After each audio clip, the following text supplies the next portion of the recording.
Memanggilkan juga orang-orang yang syahdu juga. Kok bisa memanggil orang harus syahdu gitu sih? Harus Gitu. memanggil orang syahdu. Oke lah. Itu bridging loh, itu bridging. Iya. Lanjut. MC ada 3 nih. Masa ini. Kacau ya. Kalau gitu tanpa berlama-lama kita akan berbincang-bincang dengan pakarnya. Ya, pakar tuh pakar. Ustadznya kita. Ustadznya kita. Ustadznya anak nongkrong. Anak nongkrong. Langsung saja. Langsung kita panggil ya. Kita main bersama Mr. alias dia Ustadz Jojo.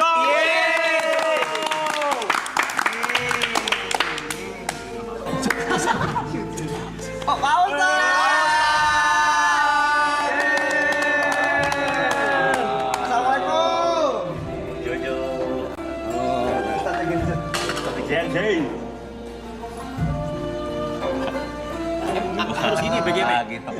Bagaimana harus Gini, santai-santai. Bagaimana gini ya? Pak Ustadz punten ya silakan duduk yang nyamannya aja gimana? Yang nyamannya. Jangan panggil Ustadz tuh.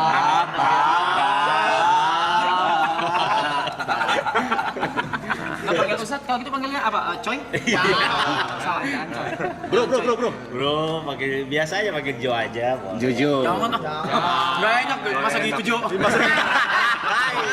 Jangan langsung. Nyaman begitu. Jangan. Kabar Jo. Kita dulu anak warnet juga, Kak. Warnet. Main game apa, Jo? Jangan semua. Orang tuh jangan masih muda. Tempo Sadan sih udah kita jajahin. Let's go. Dota, anak Dota. Anak Dota. Oke. Dari tahun 2007 sampai terakhir Covid tuh Dota tuh. Dota.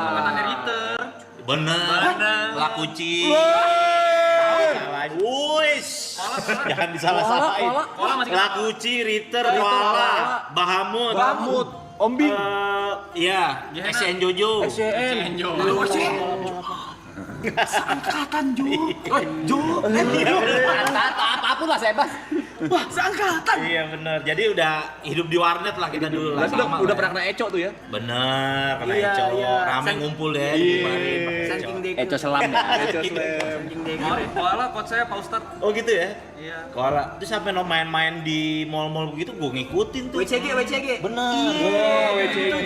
Bener, ada. Bener. Tapi kita pernah ini tahu Pak Ustadz pernah pipi sampingan lu pas di mall. Kau ingat? Oh iya, yang Iya. air rokok kan? Iya. Iya kemarin. Kok memorimu pipi sampingan agak agak aneh sih. Memori pipi sampingan Memori. Warnet cuma nggak main Dota. Main apaan kok? Dulu zaman main online Nexia. Oh iya. lebih tua lagi tuh. Lagi. Dota 1. Oh iya. Aero gue malah nggak main Tat. Iya. Enggak. RO after next ya. After Nexia. Pokoknya dulu udah combo paling the best udah nyabu mau paket malam udah. Salah dengar gimana sih? Kamu pakai malam. Iya emang gimana kita dulu sama kayak Maksudnya kan cara nyapunya gimana? Nyapu sambil paket malam mungkin. Iya, bener. Nyapu ya. Nyarapan bubur, Nyarap bubur. Jadi paket malam, Langsung happy hour, nyabu. Langsung pakai langsung nyari bubur. Silakan. Masa Bang Ustadz kita yang sapuin sih? Sekarang Ustadz disapu sih. Ribet banget.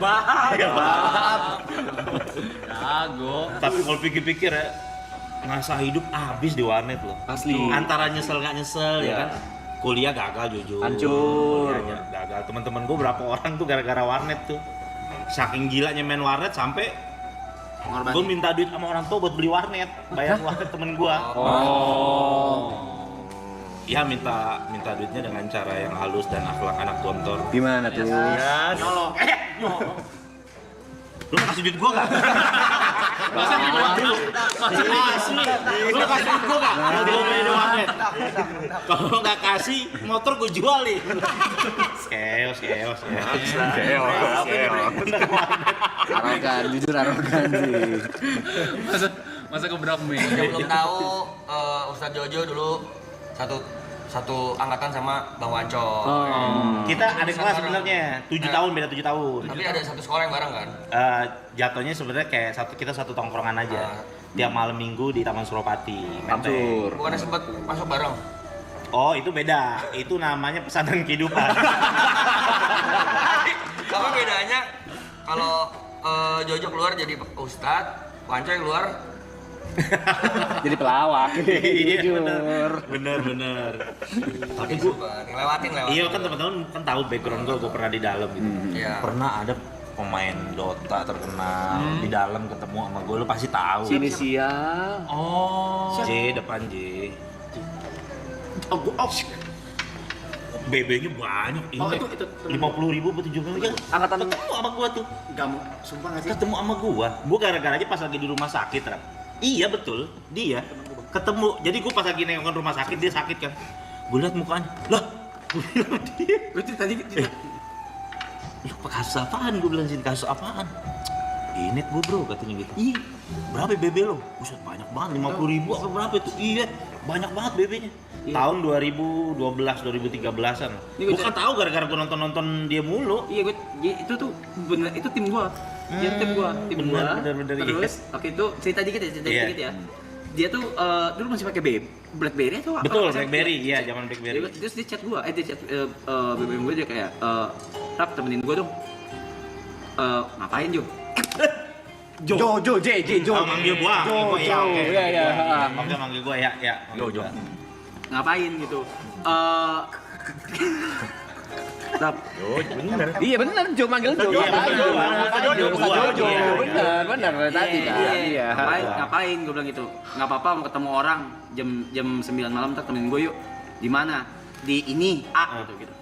Kebetulan gue lagi main Dragon Nest. Oh, Den. Gue lagi main Dragon Nest, PC gue lagi main di kosan gue tuh di laptop tuh. Terus gue bilang, kayaknya enggak dah, gue nggak bisa, gue lagi online DN nih, gue bilang kayak gitu. Ih situ.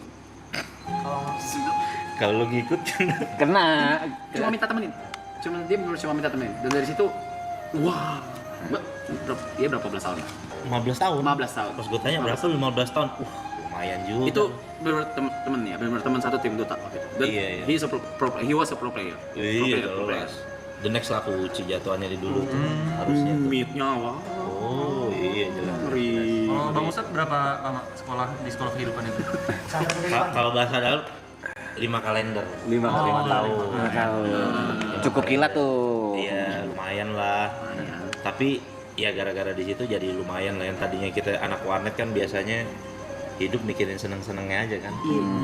Mikirin selfish aja lah hidup itu. Tapi di penjara tuh jadi belajar hidup loh. Bisa masak nasi, yang hal kecil deh.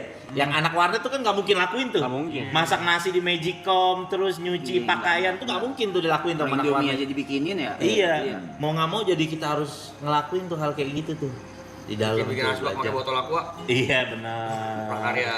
Benar. Sistem pelor gitu kan. Tapi ini nanya nih, Tat. Kata orang kemungkinan orang masuk tuh keluarnya 2. Kalau nggak tambah parah, Benar. tambah parah karena koneksi di dalam kan ngeri. Betul. Kenalnya udah bukan BD-ecer lagi nih, Iya, BD-BD benar. gede nih, pemain-pemain udah ibaratnya nih sindikat lah. Kedua, telak tobat banget. Apa momen waktu Yang nge-twist. yang nge-twist di apakah ada Soalnya sih, hidayah? lanjut deh. Nggak jadi gue, nggak jadi cerita. Sebenarnya sama. Gue tuh masih suka sering nontonin Aloy, lo, Niko, semua Arab. Aku lagi nge-DJ. Jujur gue dulu cita-cita gue jadi DJ. Cita-cita gue. Makanya gue suka nonton Picom. Gue bilang cita-cita gue dulu. Jujur Rap, jujur. Dulu kan kita mainnya stadium mulu kan. Kota, stadium jujur. Kenapa pakai kita sih? Iya. Saya yakin pernah ketemu kok. Pasti pernah. Gila Pasti pernah. itu tempat Udah enggak ya, itu guys, ya? buat angkatan-angkatan kita tuh istilahnya itu tempat tuh dewa banget lah, naga ya kan. Dewa. Lu jelasin naga ya? Jadi apa namanya? Hampir hari-hari lah ke situ lah. Oke. Udah saking gilanya datang ke tempat itu, setiap datang ke klub itu bisa datang nih kelak tepat. I'm home. Saking udah gila, udah stres udah. Iya, udah gila, udah kesetanan, udah kesetanan, udah. Kayak udah saking begitunya tuh. Nyaman tuh ya. Kayak begitu. I'm home. Iya, jadi kayak merasa itu surga hidup gua di situ. Tempat nyamannya ini. Iya. Tapi emang stadium ada satu keunikan. Dia doang yang FDC bisa tukerin es kopi. Iya benar. Maksudnya gimana sih? Biasa kan FDC tukerinnya kalau air mineral, soft drink, Coca-Cola, Fanta, Sprite. Cuman stadium ada tukerin es kopi. Oke, kalau gitu kita nggak usah lama-lama, kita welcome DJ Jojo. Langsung kayak gitu kita. Kagak diuji. Belum latihan. Iya. Cita-cita aja dulu. Udah beda fokus. Pasti itu dia. Tiba-tiba nyebreng Ustadz ke DJ. Keburu ke pesantren kali. Iya, nah akhirnya udahlah. Gue banyak ngeliat kehidupan orang tuh kayak gue ngerasa. Sebenarnya dari sebelum masuk aja gue udah ngerasa capek sama kehidupan kayak gitu. Jujur capek. Walaupun kelihatannya udah ketemu teman-teman lagi nih, udah pakai sepatu udah lo buru-buru, wah girang segala macem. Basiannya jujur. Karena siklusnya gitu baper. terus. Siklusnya gitu. Bener, Siklusnya bener. gitu tuh. Makanya gue mau bilang lo tim Triple A Clan nih ke orang pada nginang-nginang segala macem, gue kayak ngeliat masa lalu gue aja. Maksudnya kayak nanti suatu saat nih orang pasti mungkin sekarang pun udah ada dalam hatinya. Enough, gue sebenarnya capek. Gitu udah pasti tuh. Yakin banget gue. Masih miskin. Jadinya kerja. Makanya gue yakin banget pasti. Makanya gue bilang ya gimana sih kalau kalian mau ngejudge orang tuh kalian nggak tahu dunia ini gimana ya. Iya soalnya kalau orang yang lagi senang sesuatu kayak dulu saking senang sesuatunya kayak gue tuh sama Inek saking ediknya gitu istilahnya. Enak banget tuh. Luna Maya di depan gue suruh 5 huruf cabut loh. Luna Maya mau belum dulu standar cewek cantik tuh Luna Maya. Sampai dia sama Cangcuter kan dinyanyiin kan. Lacu. Iya kan Luna Maya. Pokoknya sampai Luna Maya di depan gue nih, ayo dong aku mau dance sama kamu. 5 huruf cabut tuh. Pasti bilang begitu tuh saking enaknya Inek tuh. Saking enaknya tuh kayak begitu. Untung gua nggak tahu gitu. Iya saking kayak ngerasa tuh kayaknya nggak ada deh yang lebih enak dari itu kayaknya nggak ada gitu. Nah sampai kayak kalau teman-teman dulu gue kadang-kadang suka mainnya di selatan, suka main di selatan. Kayak Iya, dulu zaman-zaman tipsy di Brexit ya sekarang namanya. Brexit dulu masih namanya terus second floor, Dragon China Iya Dragon China itu kayak gitu-gitu. Gue paling bete tuh kalau diajak tempat kayak gitu tuh. Maksudnya kayak minum-minum kayak gitu-gitu gue bilang ayo dong, pusatnya aja langsung gitu ayo dong, udah pemanasannya jangan lama-lama. Iya benar. Ada pelaut penerbang. Iya langsung aja, udah jangan lama-lama pemanasannya. Dia bilang udah buruan deh, kita ke pusat aja langsung nih. Udah kayak begitu, tapi sampai akhirnya ya udah. Sehari sebelum gue ketangkep tuh udah rintihan hati gue udah sering tuh hari-hari tuh udah ngerasa udah bilang kuring. Aduh gimana cara berhentinya? Gitu, itu yang bingung tuh. Makanya kadang-kadang temen-temen masih banyak juga kadang-kadang yang DM sama gue kan curhat-curhat gitu. Bang gimana sih bang cara berhenti nyabu judi online gimana sih? Gue bilang lu mesti ada kesungguhan hati deh. Bener-bener. Gue bilang dulu gue pernah terinspirasi dari almarhum Ustadz Jeffrey Al-Bukhari. Itu kan punya background sama tuh dulu. Pakau dia orang pemakai narkoba tuh dia. Beliau tuh sampai bilang kalau kamu belum pernah berdoa sama Allah sampai bilang ya Allah kalau saya pakai narkoba lagi mending saya mati berarti kamu belum sungguh-sungguh taubatnya katanya gitu. Jadi gue sampai berani doa kayak gitu ya Allah kalau emang saya balik lagi kayak gitu udah mendingan deh saya mendingan mati aja deh. Nah kata Ustadz Jeffrey Al-Bukhari itu kata almarhum kalau orang udah berani doa kayak gitu berarti dia udah damai tuh sama dunia malamnya udah. Itu udah titiknya udah gue selesai gue udah nggak mau lagi sama dunia. Susah nggak start berhenti start? Susah jujur susah. Adiksinya yang bikin berhenti susah. Jangankan begitu, ITC Ambas tahu kan ITC Ambassador dulu kan di atas di Carrefour kan atasnya suka jual-jual CD bajakan tuh. Iya. Itu nyetel lagu ini yang Freaks Stadium. Itu gue jalan sama nyokap gue masih bulu-bulu masih merinding. Iya. Pas gue bilang begini, kayaknya ilmu gue belum nyampe nih di sini. Akhirnya gue masuk pondok pesantren beneran di Jawa, belajar Itu agama beneran. atas kemauan sendiri atau dorongan? Ada dorongan ya tapi? Dorongannya tuh karena wah ini bahaya nih gue masih suka suges denger lagu ginian. Suges memang suges. Iya, orang bulu kuduk sini merinding. Padahal itu udah gue dari pertama masuk penjara tuh udah total berhenti. Udah ngerokok semua udah berhenti. Pas setelah keluar itu dengar musik gitu masih begini, wah gue langsung bukan gue nyalain situasi gue situasi keadaannya tapi gue bilang ilmu gue belum nyampe masih lemah nih gue nih kayaknya gue mesti pindah ke satu tempat yang gue mesti belajar sama orang-orang baik nih. Sampai bener-bener pulang dari pesantren hilang tuh rasa itu bener-bener hilang. Suges tadi tuh. Suges itu hilang cuma ya kan kadang-kadang gedeknya kalau ngeliat teman lama giginya gini lagi ketemu. Kan namanya kita belajar agama nggak boleh sangka buruk sama orang. Iya kan? Maksudnya apa? Maksudnya apa itu? Nggak ngerti saya. Iya, jadi Nggak kayak usah di ngertiin gitu. jadi iya, Nggak usah. kadang-kadang kan banyak tuh juga tuh artis-artis yang ke-gap kan disorot gitu kan giginya gini-gini lagi kenceng lah gitu istilahnya kan. Nah, Nggak ngerti. nah itu kadang-kadang kita tuh bingung, aduh kenapa sih kita tahu hal yang gini kan jadi ngeri sangka buruk sama orang gitu. Oke. Tapi Iya. itu seudon jatuhnya ya. Jangan kan begitu waktu di dalam. Kan ada program pesantren kilat tuh. Ada tuh salah satu ustadz, ngaji Al-Qur'annya Masya Allah, canggih banget katanya. Dulu nih Pak Ustadz ya, sebelum mau khotib Jumat, mau khutbah katanya, narik dulu katanya. Maksudnya begitu. Biar Ini cerita dia bener, katanya baca ayatnya ngelengking katanya. Serius kok, itu Ustadz yang ngajar di dalam ceritanya begitu. Gue bilang respon apa? Iya bener, ini kok cerita nyata. Maksudnya dia ngasih tahu jangan dicontoh ya. Kan jadinya kadang gede-gede kita takut-takut ntar ngelihat Ustadz abis makan rujak di kepedesan begini ntar kita takut sangka buruk kan. Pikiran kita takut, nih Ustadz tarik nih gitu. Kan bahaya juga tuh gitu. Gue nggak tahu mau respon apa men. Gimana sih? Iya. Waduh pokoknya macem-macem lah, penjara tuh mengajarkan gue kehidupan yang udahlah pokoknya lah luar biasa banget lah. Ketemu orang yang kadang-kadang kayak begini nih, kayak ilmu pertemanan. Gue punya temen yang hari-hari make bareng sama gue kemana-mana 24 jam sama gue. Tapi gue harus dapati kenyataan bahwa dia adalah orang yang sangat jarang jenguk gue di dalam penjara. Tapi justru temen-temen yang enggak gue sangka gitu, anak-anak yang nggak pakai narkoba, temen gue yang anak-anak sport gitu, Malah yang gitu. jenguk. Malah dia yang care sama gue, dateng kirimin gue uang kan, tuh kayak ngajarin gue kehidupan begitu, bahwa terkadang lu punya temen yang satu frekuensi gitu kan, Tapi belum ternyata nggak tentu dia care. sebenarnya tuh temen lu yang sejati gitu, baik.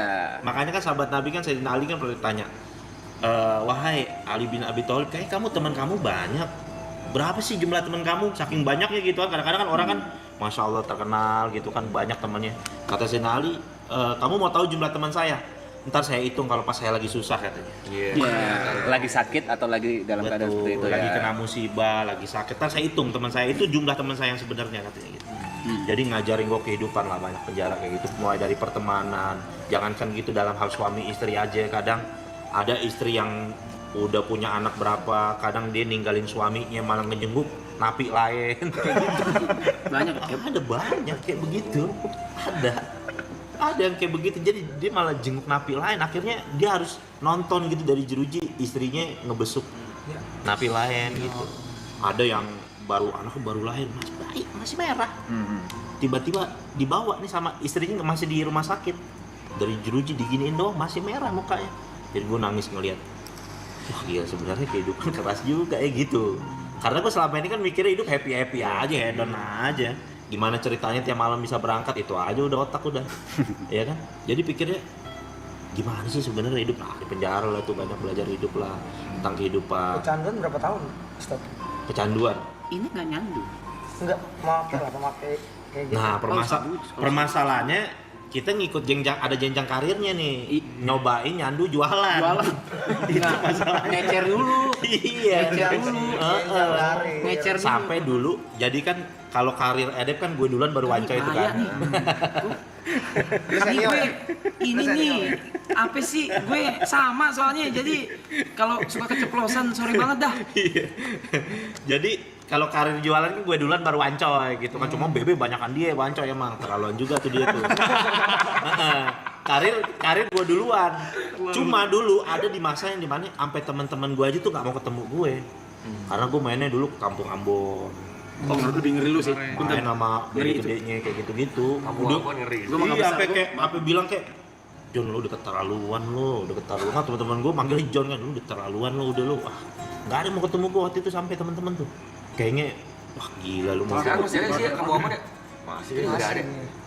Tapi dulu parah banget. Gue sana gue antar teman kan, dulu gue masih bocah ya. Dan gue dong naik motor. Gue nungguin teman gue nih ngambil laptop, lu jaban laptop. Depan gang anak kecil, naik sepeda berhenti. Bang, cimeng. Gue ditawarin cimeng sama anak kecil naik sepeda. Ibu-ibu lagi gendong anak. Cimeng, sabu? Enggak bu. Tapi sekarang nggak tahu ya, karena kan kemarin sempat ada berita ditabrak ke dia tuh ya. Iya benar. Ya mudah-mudahan deh kayak gitu-gitu deh. Tapi dulu sih emang Udah belum nggak si ada Jakarta lagi. emang komplek Ambon. Makanya kadang-kadang juga Mabes. Iya, jadi pelajaran juga buat kita semua juga ya. Apalagi orang kadang-kadang kan kalau karirnya lagi naik diujinya sama yang begitu-begitu tuh. Dunia. kayak gitu. Udah dikasih baik rezeki yang baik-baik gitu kan. Yang tadinya nggak punya apa-apa, alhamdulillah bisa beli rumah, bisa beli mobil. Mulai kegoda lagi sama dunia gitu, ya kan? Karirnya ntar hilang kayak gitu, nggak mikir panjang. Bahkan kadang-kadang yang paling sedih sih ngelihat orang tua sih, sampai kayak bahasa kamu tuh seperti ngelemparin tahi ke wajah orang tua kamu gitu kan. Jadi sampai kayak bahasanya kayak gitu loh, kayak jadi anak tuh jadi kayak ngerasa gak guna banget dah kayaknya hidup gua dah gitu, sampai kayak ada rasa hopeless juga. Tapi ya akhirnya gue di dalam malah untung ikut jalurnya, gue belajar agama karena gue dari dulu paling alergi sama agama gitu maksudnya. Kayak gue nyari kedamaian tuh di mana ya gitu, mikir-mikir. Ya emang enak nih ini datang ke diskotik nyabu kayak gitu, tapi kan kalau udah basian nih baper, pusing mikirinnya, duit kadang habis, ya kan. Terus jadi sebenarnya gimana sih hidup yang damai? Apalagi gue hidup di daerah Manggarai itu, yang tawuran mulu notabene. Iya lagi. Saking seringnya tawuran, Manggarai itu penggambarannya tau nggak apa? Jadi kalau habis tawuran nih, udah selesai nih pas mau balik ke kampung kita masing-masing, tuh ibu-ibu udah nyiapin nutrisari es tuh. Ayo minum dulu. support ibunya. Ibu-ibunya pos 5 jatuhnya. Ibu-ibunya pos 5 ibu-ibunya. Naruh uang, buka hutang, Masih ransum. CM oke sih. Belum usaha dia. Kan kocak tuh kan, orang tawuran bukan dinasihatin sebagai orang tua, malah jadi pos 5 dia. Wah, gak beres. Tapi tanya kan pertama kali masuk hari pertama nggak mungkin langsung ke agama kan? Di dalam itu apa ya? Ada shock terapi. Maksudnya di titik apa kayak akhirnya mau belajar agama waktu pertama kali dalam 5 tahun pertama itu? Awal dulu masuk deh nih ya. Jadi kalau orang baru masuk penjara itu ada shock terapinya biasa dari Palkam kan, Al-Kamar kan. Jadi waktu itu kita pakai celana boxer nih. Pakai celana boxer bener-bener kan masuk nggak boleh pakai celana panjang sama sarung, sering dipakai buat bunuh diri kan orang di penjara tuh kan. Ya kan. Kita masuk tuh. Pas masuk ke dalam sama Palkamnya di teror gua 3 orang. Buka lu celana lu katanya gitu. Wah, dulu kalau dengar orang di penjara sering dimonon, ini kali ya. Ini momennya nih. Iya, datang. Buka celana lo begitu. Gue bilang, "Bang, ayo Bang, berantem aja mati deh." Gue balik badan begini. Boleh juga nyali lo kata Palkam begini. Berantem aja deh Bang, daripada lo harus beginiin gua dah. Gue bilang, "Kenapa nih? Gua harus apa nih? Ya kan buat adat istiadat penjara gua harus gimana nih?" Ya udah lo bawain makanan, lo bilang keluarga lo nih buat gaulan gitu-gitu kan. Akhirnya udah tuh aman. Nah, disitulah gue mikir hidup. Tiba-tiba gue nontonin orang sholat di depan. Jadi kan nih istilahnya ini ruangan kotak nih. Nih. Kalau berapa orang di dalam? itu ruangan kecil banget, tapi kita harus pernah tuh 33 orang. Belum pindah tapi kan waktu itu yang waktu awal-awal tuh belum pindah. Belum. Kan? Iya kan masih yang nempuk itu kan. Iya, kita tidur sampai kayak mayat begini tidurnya. Duh, saking ini bantalnya pakai aqua gelas yang aqua botol yang air setengah kayak gitulah. Harus kayak gitu. Nah, gue udah ngeliat orang kok sholat, kok pada adem banget gitu ya ngeliat. Terus langsung gue mikir, apa jangan-jangan ini nih kayaknya yang belum pernah gue cobain di dunia nih gitu. Ini kali ya, jangan-jangan ini kali jawabannya. Mulai deh tuh gue tanya-tanya, belajar. Akhirnya ya udah gue tertarik lah.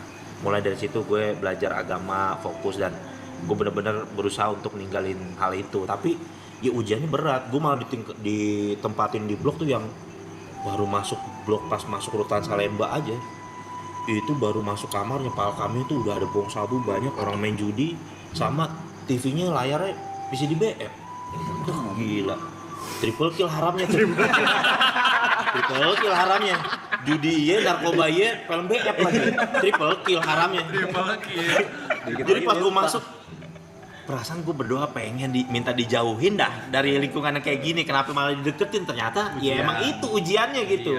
Supaya istilahnya sampai gue pengen dimatiin kali, rasa gue ngelihat kayak gitu jadi biasa aja gitu kali ya. Nah akhirnya karena ngelihat gue masih muda dulu kan, akhirnya ada tuh bapak-bapak yang masjid sebelah manggil, ini anak muda nih di kamarnya aja kita, jangan di kamar situ tuh, sering pada make orangnya ntar kesian. Nah rata-rata bapak-bapak itu yang suka-suka ke masjid. Dari situlah gue suka diajak-ajak, dibimbing-bimbing. Nah disitulah gue udah mulai belajar agama. Temen gue yang busuk-busuk kayak si Wancoy, semua tuh pada besuk, udah mulai lihat perubahan gue tuh. Gue alhamdulillah gue cerita-cerita kan sama mereka. gue kayaknya udah nemuin satu yang berharga nih dalam penjara. Gue nemuin kedamaian, nggak perlu lagi ngeluarin duit 300.000 buat kayak beli inek dulu gitu kan. Jadi ini udah gitu gratis, gue ibadah, gue tenang. Alhamdulillah nih gue udah dapet. Doain aja biar gue di sini, maksudnya ya tenang, terus nggak galau lah selama ada di sini. Ya udah, akhirnya gue banyak lah belajar tentang kehidupan. Teman-teman gue cuma ada di blok yang sama. Gue ketemu dia pas lagi di rumah sakit. Dia lagi sakit tuh waktu itu. Gue lagi jenguk orang sakit. Pas gue di sampingnya, oke gue kenal nih tampangnya. Gue lihat kan gituan namanya kan, bener. Oke, bukan di blok. Iya bukan. Langsung gue tanya, di dalam masih main Dota tuh dia tuh. Gue nggak mau ngomong. Dia cerita sama gue masih suka main Dota tuh. Masih Dota 1 ya? Iya Dota 1 masih Dota 1. Iya. Dia cerita tuh di dalam. Itu gue di dalam macem-macem lah. Gue bareng juga sama waktu itu John K waktu itu. Bareng sama John K gue. Umur berapa Stat pas itu? Waktu itu gue umur 22 tahun tuh. Masih 22. Gue ngelihat pertama kali kalau kita kan tahu di TV doang John K. Gue ngelihat John K lagi nagih utang sama orang. Gue ngelihat secara live tuh, streaming langsung tuh. Benar, nggak salah. Itu orang ditagih sama itu sampai sujud-sujud lu ke tanah lu. Kata si John K kan gue, bayar utang lu. Kira utangnya berapa? 2M utangnya, nggak tahu utang apaan tuh. Utangnya 2M. Bayar ke utang lu. Gue mending bunuh kucing daripada bunuh lu ya, katanya gitu. Wah gila serem banget. Orangnya petengkurap tuh di tanah tuh. Gue bilang serem juga Om John. Serem juga Om John. Iya. Ngeri boleh sih. Akrab Om John sih akrab. Iya, tapi baik dia di dalam Rap. Biar gak begitu. Kadang-kadang dia tiap pagi tuh suka sedekah nasi uduk 300 bungkus. Buat napi-napi tuh, dia tuh panggil, mana sini? Tukang nasi uduk, kumpulin. Bagi-bagiin sama dia, napi-napi. Baik dia. Baik. Iya. Kan banyak juga tuh dia kan tim-timnya kan yang Jagain. pas case-nya dia itu. Ya pokoknya di dalam penjara ya banyak lah belajar kehidupan lah. Tapi ada seru-serunya nggak saat di penjara? Maksudnya apakah seserem yang diomongin orang, dibayangin orang gitu? Apa tuh? Di dalam sana gitu, apakah ternyata tidak semenyenangkan itu apa gimana gitu? Kalau gue ngeliatin lebih jadi kayak gitu tuh amal perbuatan dia selama dia hidup di luar ternyata itu. Jadi di luar makin iya, parah, dalam iya kalau di luar tuh dia sering jahat sama orang, di penjara dia sering dijahatin sama orang. Jadi gue sering ngeliat penampakan kayak gitu tuh. Kalau dia di luar jahat sama orang, di dalam begini kali gue jadi pikirnya jadi kayak kagak gitu. Ini kali maksudnya kalau ada kehidupan akhirat tuh orang jahat di dunia dibalas di akhirat. Di penjara aja gue diliatin tuh kayak gitu tuh. Jadi ada orang yang kerjanya suka meres-meres napi kan di polsek gua tuh, nggak ada duit, digebokin, diinjek-injek. Pas istilahnya dia pindah ke kapal yang lebih besar kan, dia kebukin satu lapas deh, mukanya sampai nggak kelihatan kayak gitu. Begitu ya penggambaran yang gue lihat tuh, orang jahat tuh belum lagi di akhirat, di dunia aja tuh dibales gitu. Yang kayak begitu kalau ngeliat ngurusin orang bunuh diri pernah gua Di dalam pernah. Waktu itu dia masalahnya berat banget sih. Kayaknya dia utang saham di Bursa Efek sih. Alias kalau judi 50.000. Kalau judi bola 50.000. Masih kena. Kalau judi 50.000 bola, judi bola 50.000 minjem sarung bunuh diri. Jam 3 pagi, gue udah ketok-ketok bangun. Dipanggil gini, Pak, ada yang bunuh diri, kita lagi nungguin petugas sih belum ada. Terus kenapa? Gara-gara gue pakein gini. Ini nih, bapak aja nih, bapak ngerti agama tuh begitu. Emang kalau ngerti agama kagak takut juga. Itu gue ngeliat orang gantung diri. Kalau gue ngeliat pakai sarung begini, nggak ada yang berani masuk lagi tuh. Kalau kamar itu gue aja tuh yang nanganin. Pas ditanya, apaan, kenapa ini? Iya tadi dicurat mau minjem duit 50.000 kalau judi bola. Terus nggak dapat, gantung diri.